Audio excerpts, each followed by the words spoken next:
Indo British advanced pain clinic నొప్పి మాయం surgery దూరం ఫర్ అపాయింట్మెంట్స్ 9155515563. సార్ ఆర్ఎస్ఐగా అయిపోయిన తర్వాత సివిల్కి ఇప్పుడు వచ్చారు. ఆర్ఎస్ఐకి ఎంతకాలం పనిచేశారు మీరు? 7 years చేశాను. 7 years. మీరు ఒక నెరబెట్టే చెప్తున్నారు, చాలా ఉంటాయి మీకు. అయితే అక్కడ ఎక్స్చేంజ్ ఆఫ్ ఫైర్ అయిన తర్వాత అందులో నలుగురు చనిపోతారు. అందులో ఒక జంట దొరుకుతుంది మనకి. ఆ జంటను మామూలుగా తీసుకొని రిమాండ్ చేయడం జరిగింది. అంటే యాక్చువల్ అక్కడ ఫైరింగ్ జరిగినప్పుడు ఆపడం అనేది చాలా రేర్గా జరుగుతుంది. ఇక వాళ్ళు సరెండర్ అవుతామంటే సరెండర్ చేసి తీసుకపోయి సరెండర్ చేయడం అంటే మామూలుగా అయితే వేరేలాగా ఉంటుంది కదా. వాళ్ళతో పాటు దొరికిన తర్వాత వాళ్ళు నక్సల్సే కాబట్టి అదే రోజు మ్యారేజ్ అయింది వాళ్ళది. అది హ్యుమానిటీ గ్రౌండ్లో నాయక్ గారితో మాట్లాడేసి వాళ్ళను తీసుకుపోయి కోర్టులో ప్రొడ్యూస్ చేసింది. మీరు డిటి నాయక్ దగ్గర పనిచేస్తారు కదా. డిటి నాయక్ అనుకుని అప్పట్లో ఒక టైగర్. ఆ టైగర్ డైరెక్షన్ ఎలాగ ఉండేవండి? చాలా బాగుండేది. ఎప్పుడు మెసేజ్ పంపుతూ ఉండేది నక్సల్స్కు. మా కానిస్టేబుల్ మా వాళ్ళను ఒక్కరిని చంపితే మేము 10 మందిని చంపుతాం. అది డైరెక్ట్ వాళ్ళకి వార్నింగ్ ఇచ్చేసాడు అతను. ఒక్క కానిస్టేబుల్ కానీ ఒక హోమ్ గార్డ్ కనుక చంపితే మీ వాళ్ళు 10 మంది చనిపోతారండి. చాలా ఫెరోషియస్ ఉంటాడు. చాలా అంటే అది మామూలు ఫెరోషియస్ కాదు. అది అంటే ఎక్స్ట్రీమిస్ట్ వర్క్లో అంత ఫెరోషియస్ ఎవరిని చూడలేదు. అలా ఉన్నాడు కాబట్టి వరంగల్ అలా కంట్రోల్ అయింది అప్పుడు. లేకపోతే వరంగల్ రోడ్ల మీదనే కాల్ చేశారు. మట్వాడ పోలీస్ స్టేషన్ సిసిఎల్ దగ్గర కాల్చారు. అసనపల్లి దగ్గర హెడ్ కానిస్టేబుల్ చంపేశారు. ఏటునారం లీవ్లో పోయిన కానిస్టేబుల్ చంపేశారు. యాదగిరెడ్డిని చంపారు. సత్యనారాయణ రెడ్డిని మడికొండ నుండి జీబులో వస్తే ఆయన చంపేసేసారు. ఎంతమంది చాలామంది బలి అయిపోయిన తర్వాత ఈరోజు ఇంత ప్రశాంతంగా ఉన్నదంటే ఎంతోమంది చనిపోయిన తర్వాత ఏర్పడ్డది సార్ ఈ ప్రశాంతత. ఇప్పుడున్న వాళ్ళకి ఏం తెలియదు. ఇప్పుడున్న కొత్తగా వచ్చే సబ్ ఇన్స్పెక్టర్ కానిస్టేబుల్ చాలా ఎంజాయ్ చేస్తున్నారు వాళ్ళు. ఆ రోజులో బయటికి పోయిన తర్వాత వస్తామా రామా తెలియదు. ఆ ఫీల్డ్ ఒకటి ఉంది. మీరు ఇంతకుముందు అడిగారు కదా ఆ ఫీల్డ్ మీరు తెలుసుకొని ఎలా ఎంచుకున్నారని. ఇక అదొక చేయాలని ఉత్సాహంతో అంతే తప్ప. కానీ అప్పట్లో యూనిఫామ్ లేకుండా వచ్చిన రోజులు ఇప్పుడు యూనిఫామ్ వేసుకుని వెళ్తున్న రోజులు కనిపిస్తున్నాయి కదా. అప్పుడు యూనిఫామ్ వేయడానికి అదే యూనిఫామ్ లేకుండా సివిల్స్ లో తిరిగిన రోజులు మీవి. ఈవెన్ ఖమ్మంలో కూడా తిరిగాం. పిఎస్ఆర్ ఆంజనేయులు గారు ఉన్నప్పుడు కూడా అందరికి ఒక సర్కులర్ జారీ చేశారు. ఎవరు యూనిఫామ్ వేసుకోకూడదు.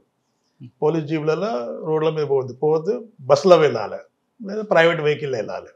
అటువంటి రోజులు ఎన్నో లారీలో తిరిగిన రోజులు ఎన్నో ఉన్నాయి సార్. నేను ఎల్లుందులో పనిచేసినప్పుడు ఎప్పుడుకో మేమైనా లారీలనే వెళ్ళేది. ఆర్టీసీ బస్ కూడా వాడకపోయేది. సార్ డిటి దగ్గర మీరు పనిచేసిన టైంలో మీరు బాగా గుర్తుండిపోయిన సంఘటన చెప్పండి. బాగా గుర్తున్న సంఘటన అంటే ఎందుకంటే మీరే చెప్పారు కదా ఒకటి చంపితే 10 మంది చంపుతామని. ఆ రిటాలియేషన్ ఎక్కడని చూపించారా? లేదు అంటే చంపుతా అంటే మనం వాళ్ళలాగా తీసుకుపోయి పట్టుకపోయి చంపడం కాదు సార్. మనం కోమింగ్ చేస్తాం, వెతుకుతాం, చంపుతాం అనే అర్థం అది. కానీ ఆయనకి బంపింగ్ అన్న పేరు కదండి. ఉంటుంది అది ఎలా చేస్తారు కదా పడనోళ్ళు. వాళ్ళు మావోయిస్టులు చేసే ప్రచారం అదే కదా. వాళ్ళు చేసేది కూడా అదే కదా. మేము ఎందుకు చంపుతున్నారు మీరంటే మేము రాజ్యం మమ్మల్ని చంపుతుంది కాబట్టి మేము చంపుతా ఉంటారు. రిటాలియేషన్ అంటాడు అతను కూడా. అని అసలు రిటాలియేషన్ చేసేది పోలీసు వాళ్ళు ఫైర్ చేస్తేనే మనం చంపుతాం తప్ప పోలీసు వాళ్ళని చంపుతానే కదా ఆయన చంపుతా అన్నది. ఆయన కూడా ఎవరిని చంపడానికి లేదు కదా. సార్ ఆయన దగ్గర ఎక్స్చేంజ్ ఆఫ్ ఫైర్లతో పాటు సరెండర్స్ కూడా బాగా ప్రోత్సహించాడు కదండి. ఇట్లా ఒకసారి ఒక 4-5 ఎన్కౌంటర్స్ అయినాయి ఆయన వచ్చినాక.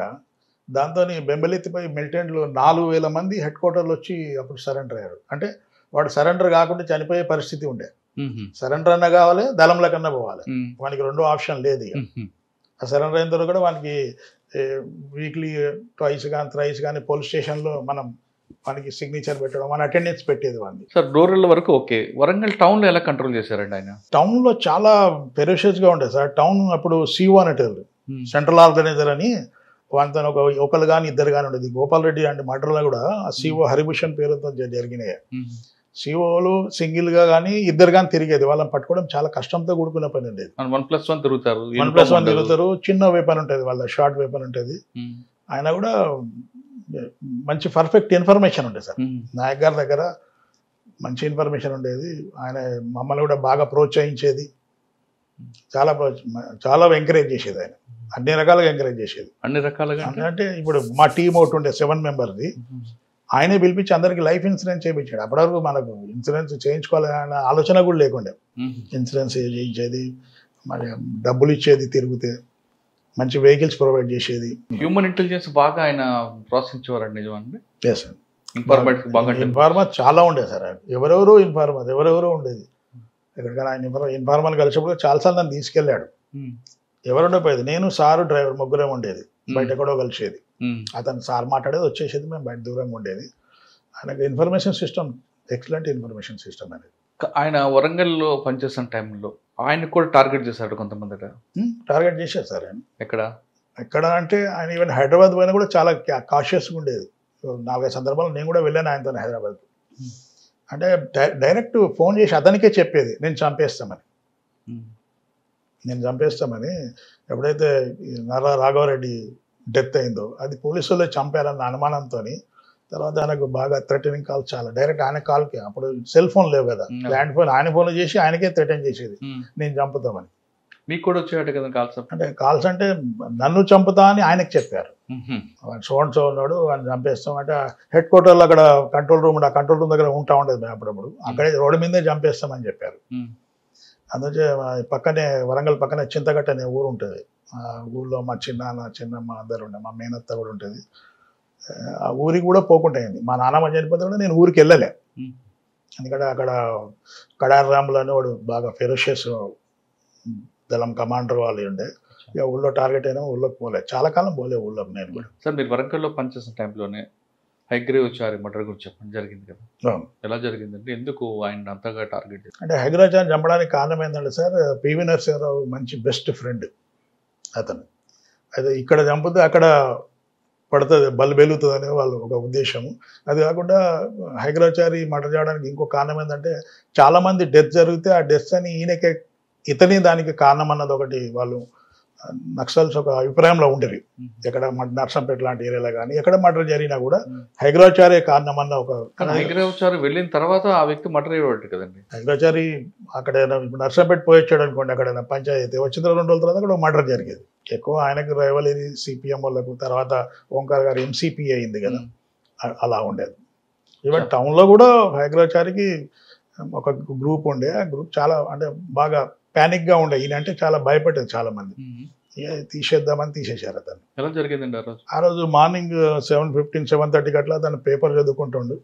2 మంకీ క్యాబ్ వేసుకొని వచ్చేసి అయ్యగారు అంటారు అందరు ఆయన, అయ్యగారు పనిందో మీతోనని దగ్గర క్లోజ్ రేంజ్ కాల్చి పడేసేసారు. దాని తర్వాత ఇంకొక మర్డర్ జరిగింది ప్రభాకర్ రెడ్డి. దాని తర్వాత 2 days తర్వాత నర్రా ప్రభాకర్ రెడ్డి అని పౌర హక్కుల సంఘం నేత, అతను అడ్వకేట్, అతను అంటారోడ్లో ఉంటుండే. తర్వాత అతను కూడా గుర్తు తెలియని వ్యక్తులు మార్నింగ్ 7:30కి అట్లానే మంకీ క్యాప్స్ వేసుకొని అతను కూడా చంపడం జరిగింది. అది పోలీసులు రిటాలియేషన్ అంటుంటారు కదా, పోలీసులు అలా ఎందుకు చంపుతారు?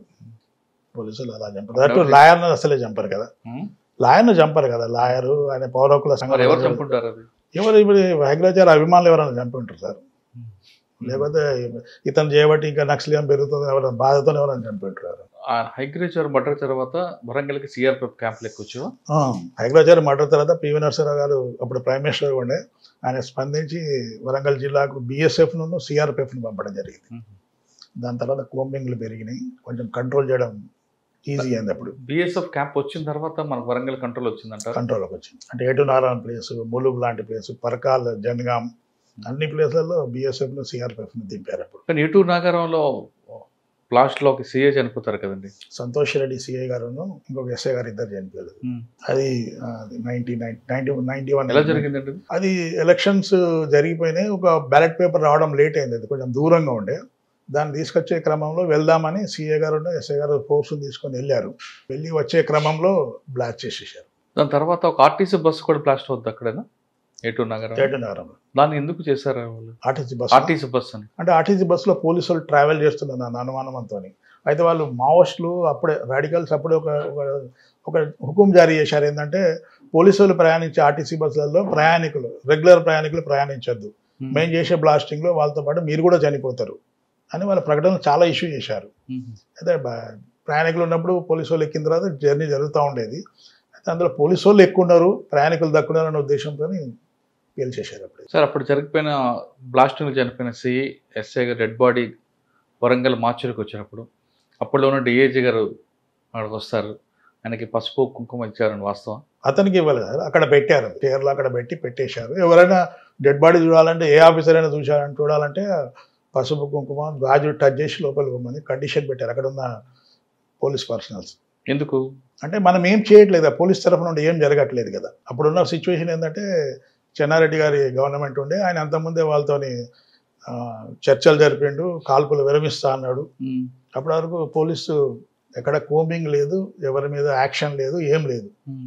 ఇప్పుడు దాని తర్వాత క్రమంలో స్టార్ట్ అయిన తర్వాత. అంటే గాజులు, పసుపు గాజులు, చీర ముట్టుకొని లోపలికి వెళ్ళాలన్నా, అంటే ఏం చేయలేకపోతున్నాం చేత కాకనా? అంటే మేము ఇలానే ఉంటాం, ఇక మేమేం చేయం, మమ్మల్ని చంపినా పర్లే అని అర్థం వచ్చేలా అలా పెట్టారు అక్కడ. ఆ డిఐజీ గారు తీసుకున్నారా? టచ్ చేయాలి, ఆయన వెనక్కి వెళ్ళిపోయాడు. ఎవరు టచ్ చేసి లోపలికి వెళ్ళి? చంద్రమౌళి గారు అని ఉండేది, తర్వాత ఐజీ గారు రిటైర్డ్ అయ్యారు. ఆయన అంటే స్టాఫ్ కొంచెం దగ్గరగా ఉంటుండే, సోబర్ మ్యాన్ ఆయన. ఆయన లోపలికి వెళ్ళి చూసి టచ్ చేసి రిటాలియేషన్ తీసుకున్నాడు ఆయన. దానికి టచ్ చేసిన తర్వాత మరి దాని రివెంజ్ తీసుకోవాలి కదా. ఇక తర్వాత క్రమంలో చాలా జరిగినాయి సార్. ఇక దాని తర్వాత సంతోష్ రెడ్డి చంపిన తర్వాత చాలా పరిణామం చాలా జరిగినాయి.